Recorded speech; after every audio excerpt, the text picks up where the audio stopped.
If I'm going to spotlight some movies this year that are considered to be the actual worst movies ever made, then I'm going to need a little bit of a helping hand. And by helping hand, I mean a big old bowl of reefer. Ha! I got you. I was just testing you. I'm not using any of that shit because after watching the 1936 film Reefer Madness, I now know that smoking pot is wrong and will turn me into an axe murderer.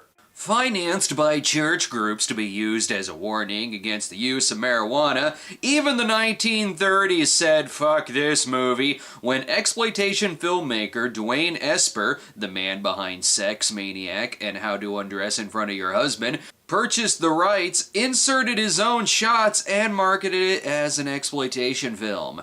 So you can watch this film after hours with your pants unzipped. Just don't smoke any pot while doing it! French director Louis Gasnier directed the film, and he just looks like the life of the party. The movie was inspired by the case of Victor Licata, who killed his family with an axe and blamed the whole incident on the use of pot. Later on, we would start blaming such things on the Amityville house. It made for much better movies. But who can resist the forbidden fruit of reefer madness? It's for adults only, and is about that sweet little pill. Except it's not a pill. That makes life bitter. I believe you mean better?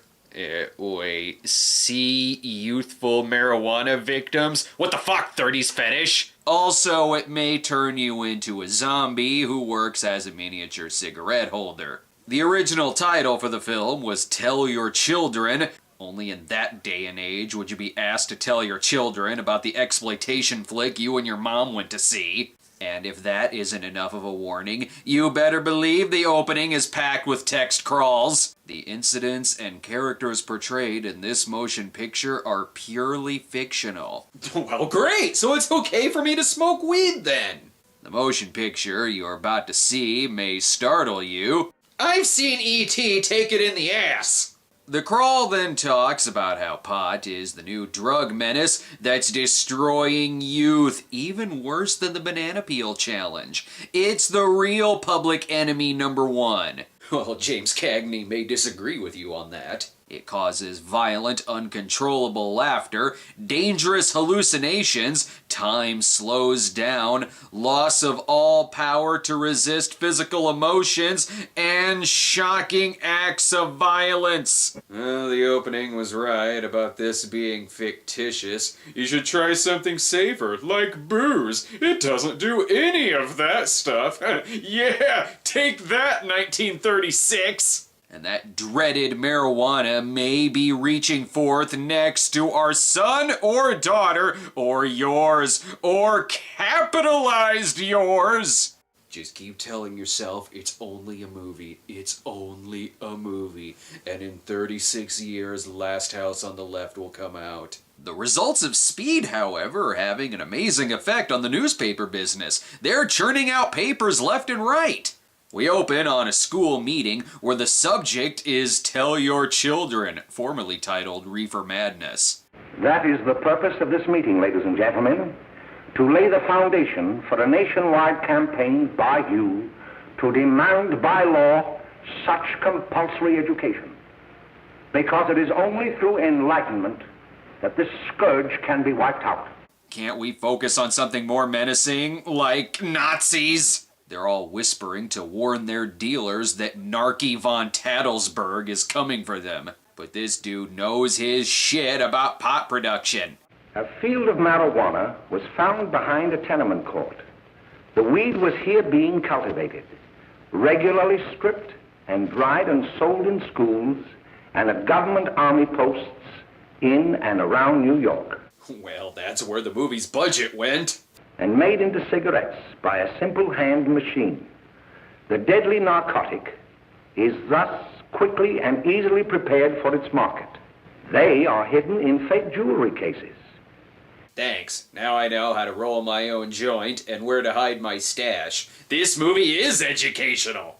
Serves them right for not hiding their pot in a full barrel, dumbass potheads. This'll learn you. We're burning all your blocks of delicious cheddar cheese. And this old room in town's about to get some secondhand happiness. But if this isn't enough to scare you, Dr. Carroll here has some real-life stories about the effects of marijuana use. Make up your damn mind, movie. You told me earlier that this was fictional. I am not falling for your lies. Alright, fine. So let's start this prequel to I Accuse My Parents. You better get on the job. Some of the kids may be up this afternoon. Oh, Jack, we can get along without dragging those young kids up here. Oh, why don't you button up your lip? You're always squawking about something. You got more static than the radio. Oh no, smoking pot is making me watch a community theater production of Cat on a Hot Tin Roof. Thankfully, he saved one of those blocks of cheese from getting burnt. The movie does have its priorities, though.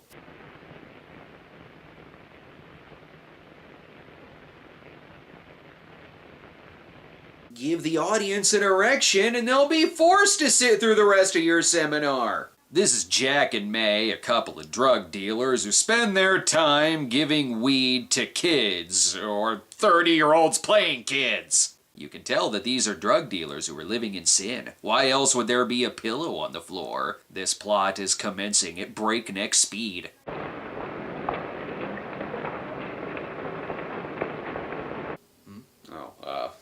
Sorry.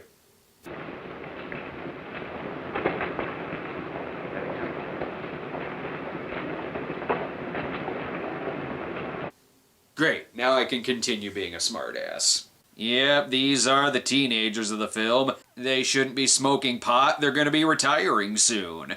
And there ain't no law against oogling. Hey, how do you like that?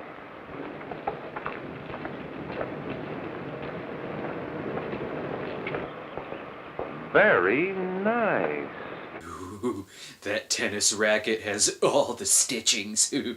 Poor Jimmy has to sit in the back seat since he's 5 years old. Yeah, you people are all laughing now, but you haven't seen this crazy mixed up world that these characters are living in.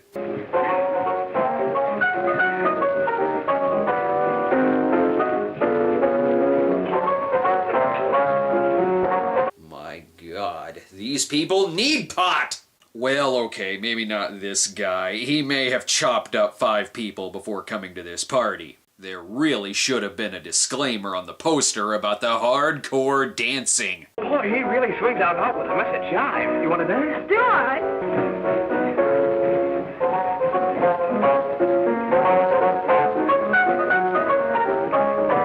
Oh, it's nice to see how Elaine Bennis's parents met. Can we please get some black people in here to invent the hustle, or the twist, or just dancing in general? Oh great, hatchet-wielding Harry found the weed. Good, that'll calm him down a bit. As for everyone else... You know, after that session we had yesterday, I went home and told Mother that the trouble with her pot roast gravy was she hadn't added 3 heaping teaspoonfuls of olive oil. Goddamn potheads always stuffing their faces with gravy. Gosh, hot chocolate. Thanks, Mrs. Lane. And here come the sweets and that vulgar language. By the way, this is the teens not on pot. It's weird seeing Snobby before he was transformed into a ventriloquist dummy. You laugh, but being made of wood makes me a constant hard-on. Snobby! Oh, goddammit, I got distracted. How silver sweet sound lovers' tongues by night, like softest music to attending ears. Your acting career ain't going anywhere beyond this. Cut that shit out. And now she's pregnant. Let's go somewhere less scandalous and more wholesome. He was not. I saw him out walking with his girl. Bill's got a girl. Got a girl. Mom, make him cut it out. You're 30 years older than that kid. While he's playing grab-ass with Dickie Rich, the most confusing thing about the movie is that I can't tell if I'm just being introduced to these characters or if I've seen them before. Everyone looks the same. Best go down to the soda shop so they can get something safe, like Coca-Cola made from real cocaine. David Helfgott is getting a real kick out of this, and wouldn't you be?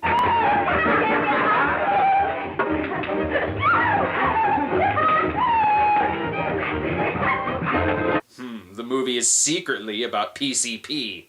Move over, Caligula. This party is one tub of lard away from a marital fisting. 1930s porn is like beating off to the blouse section at a Goodwill. Now this party's getting good. Oh, here. If you want a good smoke, try one of these. It's a parliament. You can bite down on the tip while taking a shot at that Hitler. Well, now he's gonna be too tired and paranoid to do anything dangerous. We gotta stop that marijuana. Little do they know that this cigarette roller can also be used as an adding machine. The benefits of pot never end. But then someone has to come along and be a party pooper. Listen, you never heard no beef when I had to sell that rotten gin. You're after the dough, aren't you? Yeah, but I don't need dough that bad. Taking two-bit pieces from kids. There are millions of two-bit pieces just begging to be taken. Don't be a dope. I'm just dope enough to draw the line selling hop to kids. I don't speak 1930s. I only wish you had a couple of kids so I could... Get out! You should have let him finish that sentence. Why does he want you to have kids? What's he gonna do to them? Finally, the truth is revealed that pot makes the film speed up in fast motion, but you still shouldn't have let Jimmy drive.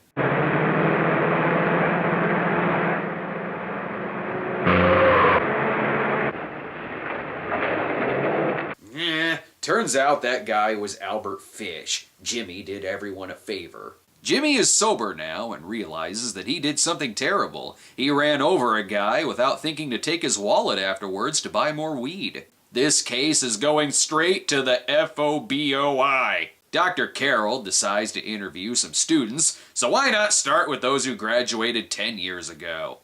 Isn't it true that you have, perhaps unwillingly, acquired a certain harmful habit through association with certain undesirable people? Undesirable people, huh? You're not talking about his dancing buddies, are you? Oh, come on, Jimmy, please, let me hug.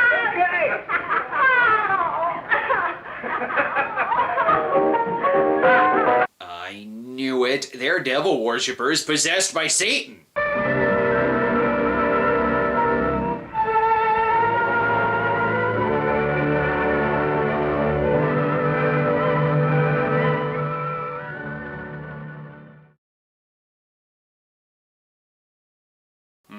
Someone has the munchies. A big bowl of mashed potatoes with a plate of bacon. Oh no, she's choking. Give her 30 CPR. Also, I do believe this is 1930s anal, mouth-to-mouth kissing. Never mind that, Lucy and Schroeder finally hooked up. Perhaps the mood would be better in here if it weren't for all of this weed laughing. Come on. Oh, come on. Come on, Bill. Come on.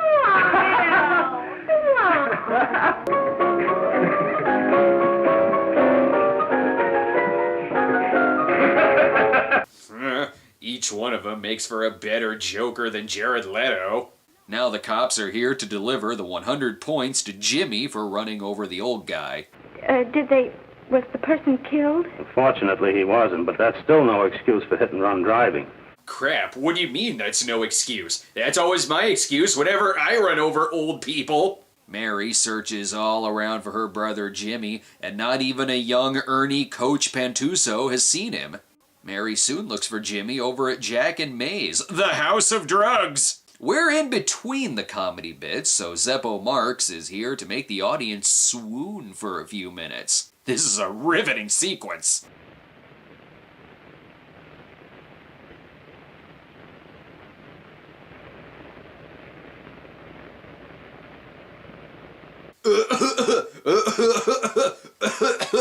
Excuse me, some of us are trying to eat dinner here.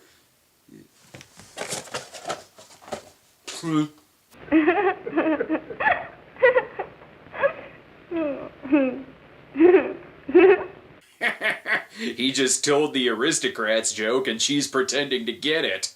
Unfortunately, Ralph smoked a new kind of marijuana called a rapist. Oh, Mary! I've seen the message boards on Passengers. Any minute now, someone is going to chime in to say, I don't understand how what Ralph did was so wrong.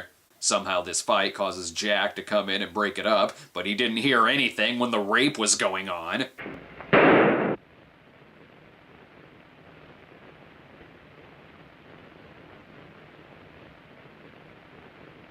Wood! Something else to make a bong out of! Right now, they're thanking God that they're not in Jack Webb's jurisdiction. There's only one thing left to do. Plant the gun on Bill and blame him for all of this. It took me until halfway into this movie to remember all the characters' names and that they're actually different people. I'm gonna pat myself on the back for that. Jack meets up with Jimmy and lets him know that he's just too clean-cut looking to play Eraserhead. Perhaps they can reach an understanding. Nobody will ever know you were driving that car. Well, thanks, Jack. Just as long as you keep your mouth shut that you were ever up in May's apartment. Why, sure, Jack, sure. See? Marijuana makes everyone help each other out! Bill is now on trial for the murder of Mary, and great, this guy again. In another instance, I happened to attend the recent interscholastic tennis matches. And while Bill Harper had been considered an exceedingly good player, I saw him miss the ball by as much as 3 or 4 feet. This, I understand, could be attributed to the use of marijuana. Yes. Can we talk about Dr. Carroll's apparent gambling addiction and crippling debt? This is the worst character witness I've seen since Dr. Francis B. Gross testified on behalf of O.J. Simpson. Wow, it's true. Rubbing 2 fingers together can start a fire. Jack and May are too busy keeping the mosquitoes out. It'll really harsh their buzz. The verdict is on its way, but the real story is that this is taking place in the same universe as Dick Tracy. Then why do you want to get rid of pot? That's the best way to watch the Dick Tracy movie. William Forsythe has a flat head in it. Typical sentimental drama, always turning into a courtroom movie. Why are prosecutors always so biased against the defendant? They need to be more objective. Perhaps the jury can see through this ruse. But there's a reasonable doubt about the boy's sanity.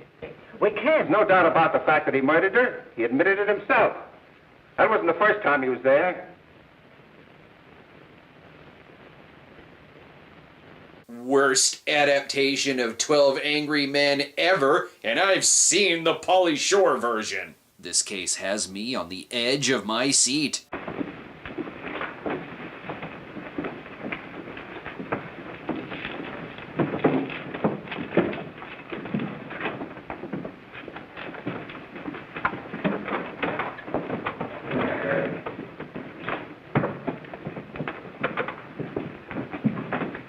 No one will be seated during the riveting verdict sequence. No, seriously, it's taking the jury forever to sit down.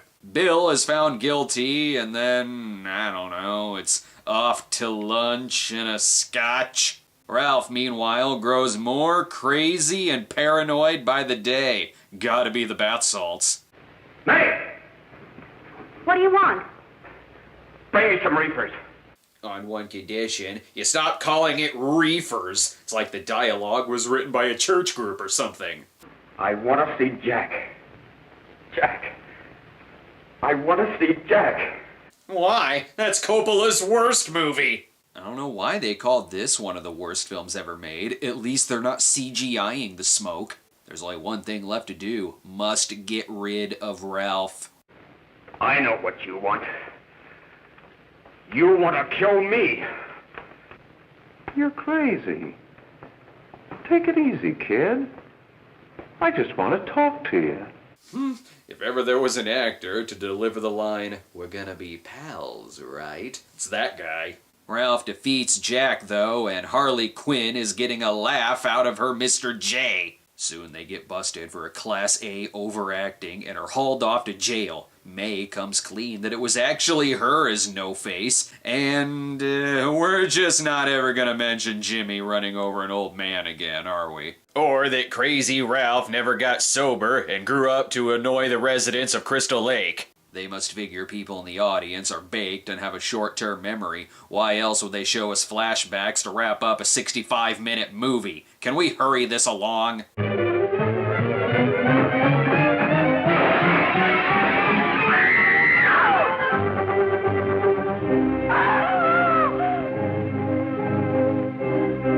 Well, that happened because of the crystal meth. Bill is let go, but not without a stern talking to.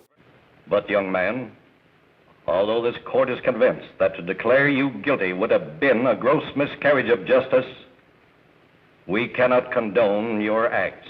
Rape and murder didn't exist before marijuana. Truly, pot smoking is the biggest crime here.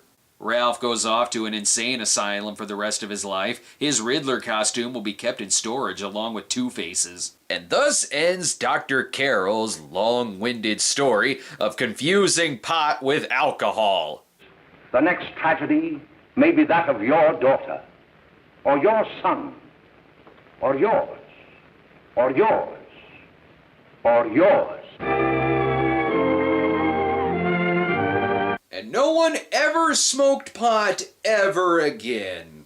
One of the earliest examples of an audience enjoying a film ironically for its campy appeal, the film remained a mystery for decades after its release until the 1970s when a copy of it was discovered in the Library of Congress and shown around college campuses in California to help legalize marijuana, prompting Robert Shea of New Line Cinema to redistribute the film. The movie remains a cult classic to this day, and even spawned a humorously colorized version, the comedic dub Reefer Madness 2, The True Story, plus a made-for-TV musical version. Critics, from Leonard Maltin to the Los Angeles Times, dubbed the film as one of the worst ever made, largely due to its over-the-top melodrama, misinformation, and status as an unintentionally funny propaganda scare film. But I'm sure the movie has its defenders, and for that I have to go to my even more pretentious twin brother to get that point of view.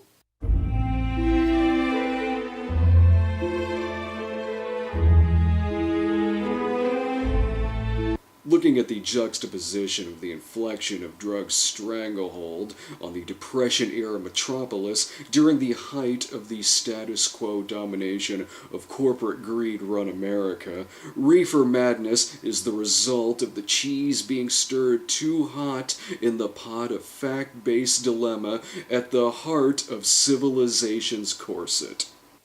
Yes, I understand your meaning. I spent half of this movie thinking the title was Kiefer Madness. I had to throw away a page worth of 24 jokes. I can always count on my brother for the hardcore analysis.